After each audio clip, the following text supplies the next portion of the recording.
प्यारे में मैं पाया है, दर्द ने सिखाया है। प्यारे में मैं पाया है, दर्द ने सिखाया है। प्यारे में मैं पाया है, दर्द ने सिखाया है। प्यारे में मैं पाया है, दर्द ने सिखाया है। जीवन जिए के कहर बन गई, दर्द दिल के दवाई जहर बन गई।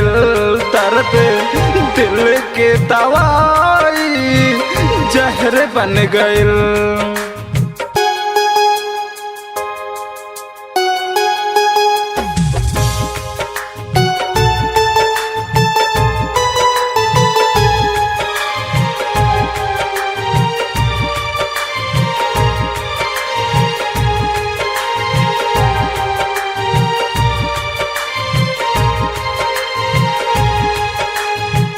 कुछ भी करूं मैं बहुत सताती है।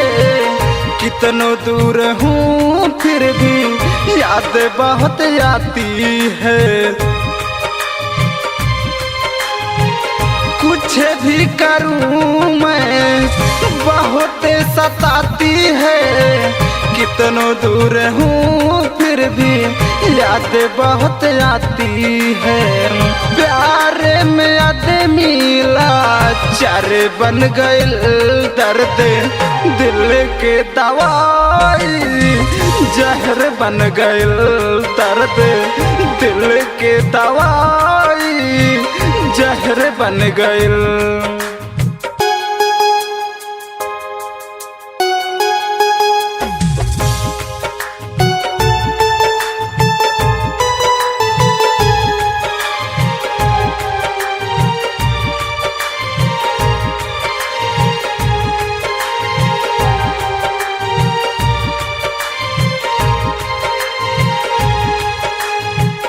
कहाँ चला जाऊँ मैं, उसको भुलाऊँ मैं।